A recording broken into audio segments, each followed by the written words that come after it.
Hello and welcome back, adventurers. This is Captain TTRPG, and today we're talking about Pathfinder 2nd Edition. Legions of the newly risen charged mindlessly at incredible speeds. They began to wash over a sleepy village at the base of the hill as a tidal wave over a sandy beach.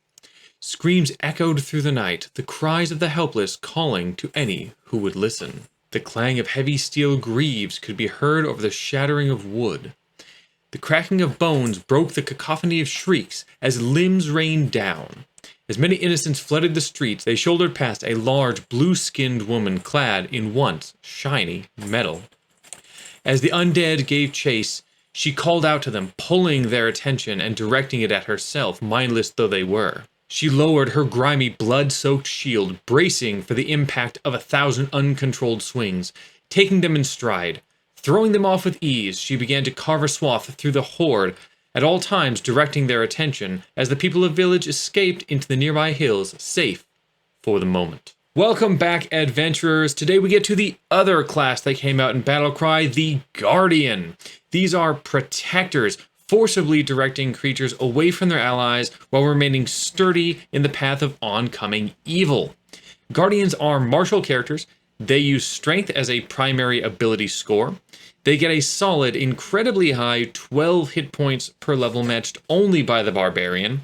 They are proficient in martial weapons, as well as all armors out the gate, which means they have solid offensive and defensive capabilities just from the get-go. As a Guardian, you are trained in perception and reflex saves, but you are expert in fortitude and will saves. You also gain proficiency in athletics and a number of skills equal to 3 plus your int modifier. Guardians have no subclass, and this isn't like a monk or fighter arrangement where there's no subclass, but you're kind of still directing yourself into one of many directions. Anyway, we'll talk about it at a later time. Because your base stat is strength here, it means you're going to be great with athletics, which again, you're already proficient in. Then you're also going to be solid at grapple builds and wielding strength-based weapons, one-handed, two-handed. And you won't have any issues wearing heavy armor or medium armor at the gate into heavy armor. So lots of value in just the base strength itself. The Guardian has 5 solid first level features and then 2 of slightly higher levels that we're going to discuss in the feature section here. The first and most important is Taunt. This is one action. You target one creature within 30 feet. If it takes hostile actions against at least one ally that doesn't include you, because remember, hostile actions can be area of effect. If the area or the targeting doesn't include you, then the enemy's going to take a -1 to their attack rolls or to their save DCs as part of like area stuff and become off guard until the start of its next turn. Only one enemy at a time can be taunted, but this can be a mindless creature, which is pretty cool because usually these types of effects would require you to have some sort of mental capabilities. Also, there's no save. They're just taunted. Done. Just happens. And this is general off guard, not just like off guard to your attacks. This is just generally off guard. Fantastic. This is a massive debuff to throw onto a creature, especially with no save. And again, there's no limit to it. It's just as often as you want to use it, but you can only have one taunted creature at a time. So off to a solid start. What's next? Well, we have 2 techniques, starting with Ever Ready. When you roll initiative, you gain a reaction. So normally you have to start your turn to gain a reaction. This time you get it just on initiative roll. This has to be used for a reaction granted by this class, either by a feature or by a feat. Unless, there is GM fiat here. If they want to let you use other reactions, totally fine. The other technique is Intercept Attack. This is a reaction, which means it could work with the Ever Ready we just talked about. If an ally within 10 feet takes physical damage, you step to be adjacent to the ally, then you take the damage instead. You get to use your own immunities, weaknesses, and resistances, the last one being really important here because we'll get there. If the enemy dealing damage is your taunted enemy, then the ally just has to be within 15 feet and you can stride instead of step, but you still need to end adjacent just like you do with the step in order to take the damage. This does give you much better ways to set yourself up though than a step because you can move to the entire other side of your ally. Anyway, using it against your taunted enemy is definitely going to be stronger. Then we have Guardian's Armor. This gives you resistance to all physical damage equal to 1 plus half your level. Just have to be wearing medium or heavy armor to use this. Medium armor matters because heavy is too expensive at level 1. They probably could have gone otherwise just with straight heavy armor, but then at level 1 this would be hard to use. I mean, you can buy it at level 1, it just takes like all of your money, because the cheapest is I think 13 gold. You can also rest in your armors, heavy and medium armors, without becoming fatigued. This is to all physical damage, so keep that in mind, right? This isn't just to weapons themselves. You know, we've seen stuff where you have resistances to, you know, actual like physical weapons, swords, axes, whatever. This is weapons, unarmed strikes, adamantine things. It doesn't matter. Physical damage is physical damage. You get resistance, so this is great. Then you also get shield block at level 1, not specific to this class. Lots of classes do have it, but it's still really good. And obviously then it makes you think, well, maybe this is leaning toward shields. It definitely is as a class. We'll get there too when we talk about the feats. So what about those higher level features? Well, we do have 2, though one is more unique than the other. First, starting off with tough to kill. So you get the Die Hard general feat just out the gate, just handed to you at level 3 here. The first time you would go beyond dying 2, so dying 3 or skipping straight to dying 4 because of a crit, instead you stay at dying 2. This comes up with the fact that Die Hard means you don't actually die until dying 5, so it's really going to be hard for you to be taken completely out of the fight, which is nice. It's not crazy good, I don't think, but it's nice. If you're in a deadly campaign, this can be really good though. The other one you get at level 7 called Reaction Time. At the start of your turn, you gain an extra reaction to use for Guardian reactions only. Keep in mind, you always gain 1 at the start of your turn. Now you're gaining 2 at the start of your turn. Also, you get an extra one when you roll initiative. So already, because of that level 1 feature you had, you get 1 at initiative. Now you get 2 when rolling initiative. This is amazing for protecting yourself and others, especially because there's so much going on here with reactions as part of this class. Reactions are really where a lot of your power comes from. So the more reactions you get, the better off you are. And this is normally where we dive into a subclass or whatever we can consider a subclass, however we could put together a subclass. That's not happening here. I have nothing to offer you as a subclass, so we're just going to dive right into the feats. Starting, of course, with all of the level 1 feats, and then I'll give you a few higher level feats as well. We kick off with Bodyguard. This is level 1. You choose 1 ally to be your charge, right? This is somebody that you've decided you really want to protect. You choose them at the beginning of the day during preparations. All taunted enemies that target this specific ally, instead of getting a -1 to attack rolls and their DCs, they get a -2, which is strong. Plus you can change your charge with just 10 minutes of downtime. Defensive Advance. This is level 1, 2 actions. You raise your shield and then stride. As long as you end within the reach of an enemy, you don't have to be adjacent, right? If you've got a reach weapon, you just have to be within reach for a melee strike. Then you get to make a melee strike, which means 2 actions for 3 actions worth of stuff you probably already want to do. Finally, this does work with all types of movement. It doesn't have to be just, you know, land speed. If you fly, then you can do it with flying, swimming, whatever. Larger than life, level 1. You are treated as 1 size larger than what you actually are when you try to affect foes with athletic types actions, things like, tripping and shoving and all of that. And they have to treat you as 1 size larger if they go to do those things to you, including stuff like trying to swallow you whole and stuff. You don't actually become larger though. So, if you were medium, you're treated as large for these things. You'd have to be wearing heavy armor in order to use this. One thing to keep in mind though, if you are already large, right, you're using a large ancestry, of which there are many, including one in this book we'll get to in a different video, then because you're large, treated as huge, that means you can already now grapple gargantuan stuff because you can always do 1 size larger than you. This is pretty cool. Just let you grapple, trip, shove, anything. Long distance taunt. Level 1, the distance for your taunt, which is normally 30 feet, is now 120 feet. Really hard to have anybody that isn't tauntable in a combat. Pushing shove, level 1. When you successfully shove a creature, it's going to take bludgeoning damage equal to your strength modifier, which is probably a +4 already at level 1, except for maybe very rare situations, or double on a critical shove. This actually increases over time, so you get to add 2 to whatever your strength is when you hit expert with athletics. You get 6 when you're master, and you get to add 12 when you're legendary. which means at level 15, when you become legendary, that is on a base successful shove dealing 17 damage or 34 on a critical shove, just for pushing somebody. It's pretty cool. Reactive shield, level 1, this is a reaction. When an enemy hits you with an attack while you're wearing a shield, then you get to raise the shield and gain its AC, possibly making the strike miss. And again, it's just now a raised shield, so useful because it stays up. Shield warfare. Increase the damage die for your shield bash, shield boss, or shield spike by 1 step. So if you want to attack with a shield, which is very viable here, you now get a better damage die out of it, which is nice. Shoulder check. Level 1, 1 action. You have to be wearing medium or heavy armor to do this. You make a strike with a fist or unarmed weapon. So there are things like the gauntlet that allows you to strike. I actually bring it up in one of my weapon videos.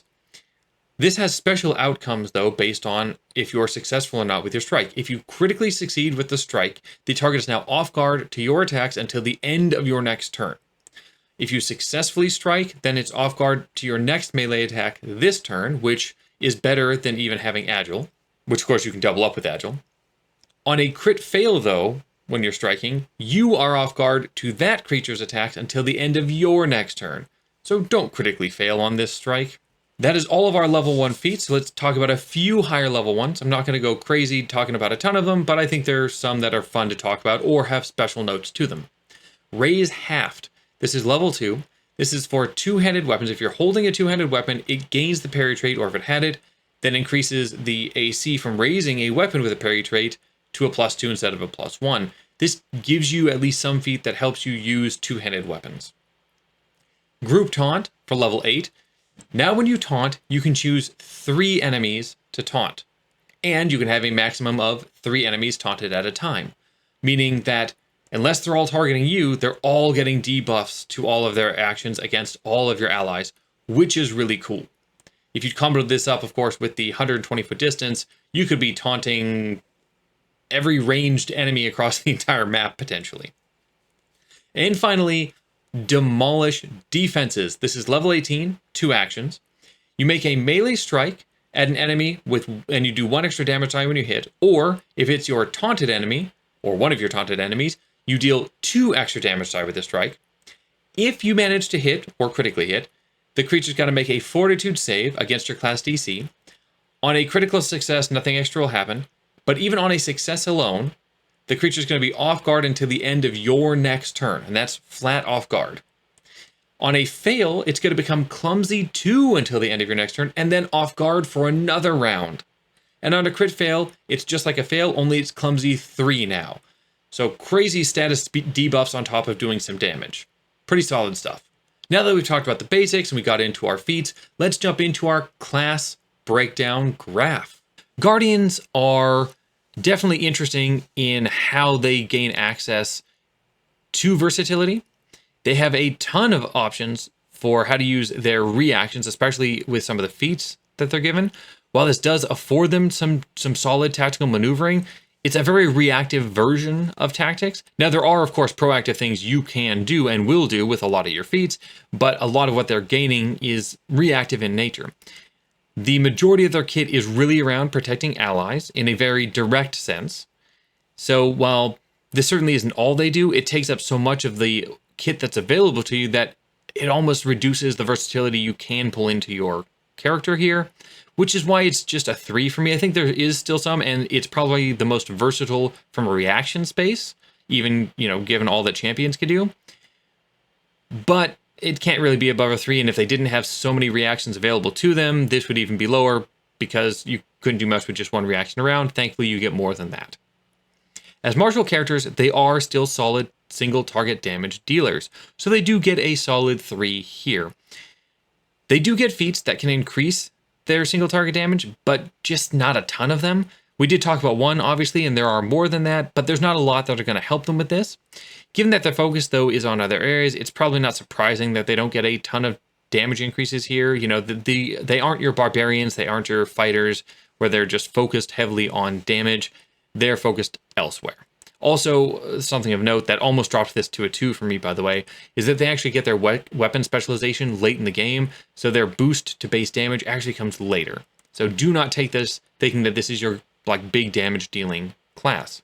Jumping down to AoE, they don't have this. The AoE is not their strength. Don't go into this thinking you're going to do AoE damage. Obviously, it's not meant to be their strength, but this is a 1. It's just not something they do. However, support is something they do. In fact, the whole last half of this chart, they're going to shine. So support is a primary purpose here. Like I mentioned earlier, this is often more of a reactive support than a proactive support. You'll help keep your allies alive. You can help reposition them sometimes. You can keep enemies away from them, but that's more of a control thing, but there is a support side to it, making them off guard. There's some solid ways to help your allies here, setting them up for good turns and keeping them alive. You're just not going to do a lot of kind of straight buffing support like you might see with bards or other spellcasters, or even stuff like the commander where you're getting more proactive support out there. Because of that, this is still a solid 4, but it's not top of the line as far as support goes. They have as much control, really, as they do support. Taunt alone is an incredible form of control. No save, just gets it done. I really love this and what it can mean for the class and what it can mean for everybody else. On top of that, there's a lot of good grapple feats in here, so if you want to be a great grappler, you can definitely do that with this class. There's a lot of debuffing here. I still think there's more control that comes out of spellcasters, so I'm not going to give it a 5, but it is a solid 4. These are really stronger controllers than I thought they were going to be out the gate. And finally, of course, we have survivability. This is the most survivable class in the game now. In the playtest, this was not the case. But now, highest HP per level in the game? Yeah, tied with Barbarian, right up there. Crazy fast, heavy armor proficiency? Absolutely, getting up to Legendary. Extra damage resistance from level 1? Yeah, you bet, you got that too. Yeah, easy 5. You're not dying. You're around forever.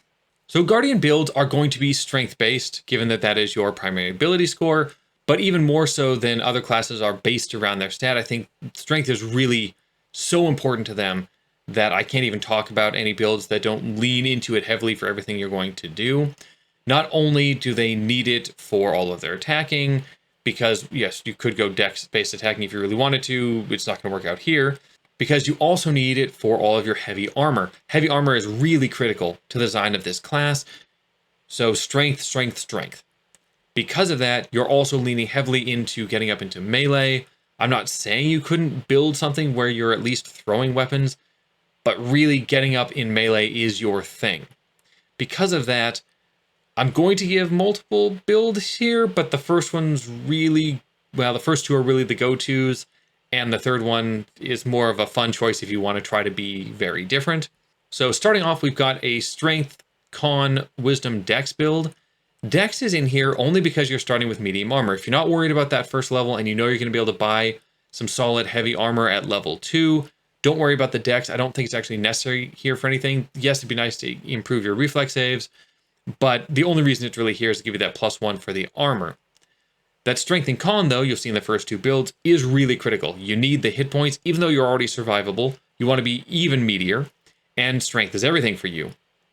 Wisdom here could be interchangeable with charisma or intelligence, I think. You want one of the mental stats up there. Maybe you care more about saves, which is why wisdom's here, plus you get the perception boost. So, getting into combat, you have better initiatives. But if you want to lean into charisma, get some intimidation, I think that's very fitting for the class. You could go that way here too. With the second build, again, similar idea, only I boosted up 2 of the mental stats. I actually think this is a better way to go. Just drop that dex, get charisma and wisdom in here. I think that's a solid way to build yourself perception, for initiative, and then charisma for some of those actions. Finally, you could go a heavier face build with intimidation and deception and diplomacy, going strength with charisma follow-up, dropping your con a little bit. Again, you're getting that 12 hit points per level anyway. You're probably survivable enough. So I do think there's a nice mental version to go here. It wouldn't have to be charisma. It could be wisdom or intelligence right after that. Depends on maybe an archetype you want to go for or what you want to be good at besides, beating a meat shield. I like charisma, which is why I put it here. So I do think there's a mental angle here. The strongest, in my opinion, is probably that second build, though. When we do look at builds, and wanting to put together a level 1 build ourselves, looking at the features and feats, I'd say the easiest setup to take full advantage of the class with is going to be a sword and board kind of build here. So when I'm level 1, I'm going to take a weapon that's going to fit that, take a Warhammer here. I like Warhammer because it's got shove built in, and there's a lot in the class around shoving. Being able to shove with your weapon and not having to freehand it is actually a huge win here, so do keep that in mind. As far as armor goes, I'm going to go with a breastplate because, again, heavy armor is too expensive at level 1. There is one option that you can take, but it'll use up all your gold, assuming you have standard funds. So I'm going to go ahead and take a breastplate. At level 2, I'm probably going to upgrade to heavy armor. And then I'm going to take a steel shield, nice, simple, reliable steel shield as well. My stats here are going to be +4 in strength, +3 in con, +1 in dex, because I want to max my armor for the level, and +1 in wisdom for initiative and perception and will saves. And the feat I'm going to take is Defensive Advance.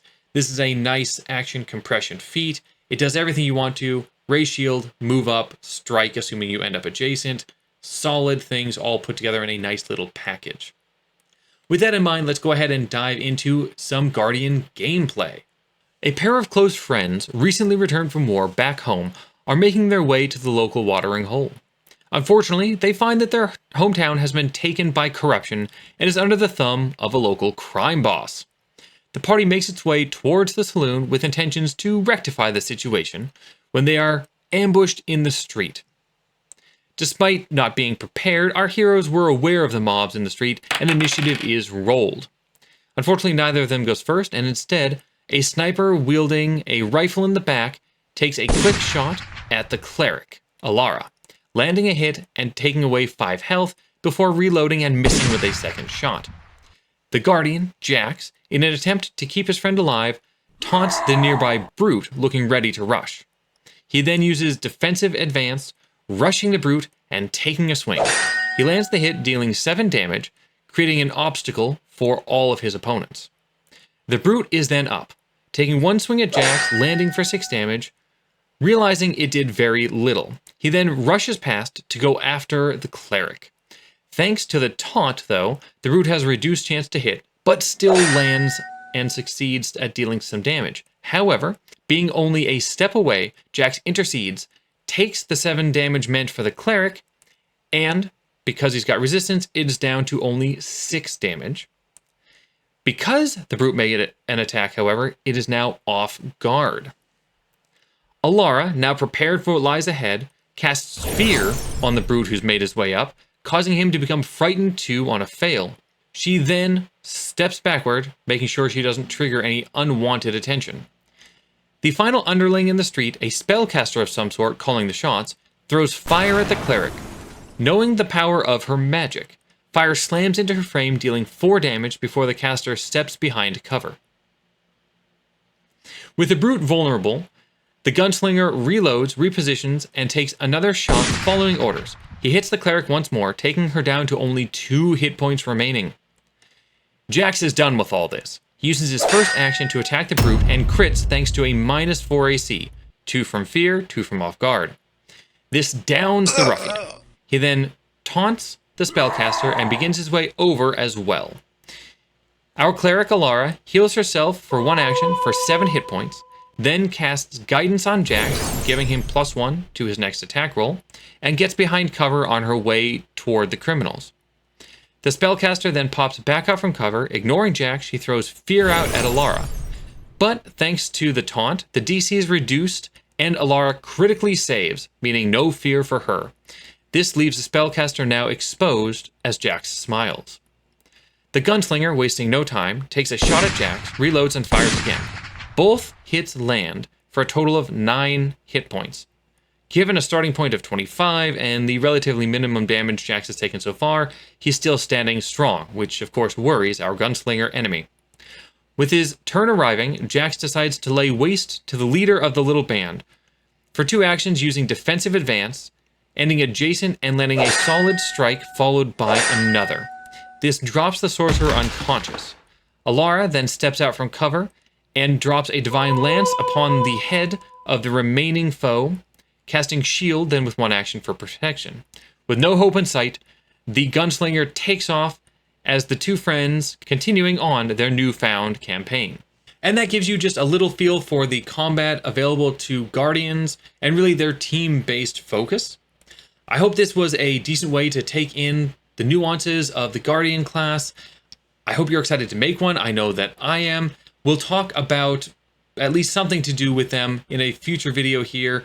Whether it's the next one or not, I'm not sure. But I do have one planned around the Guardian because I want to get into some thoughts I have around the class. That being said, go build yourself a Guardian. And as always, adventure on.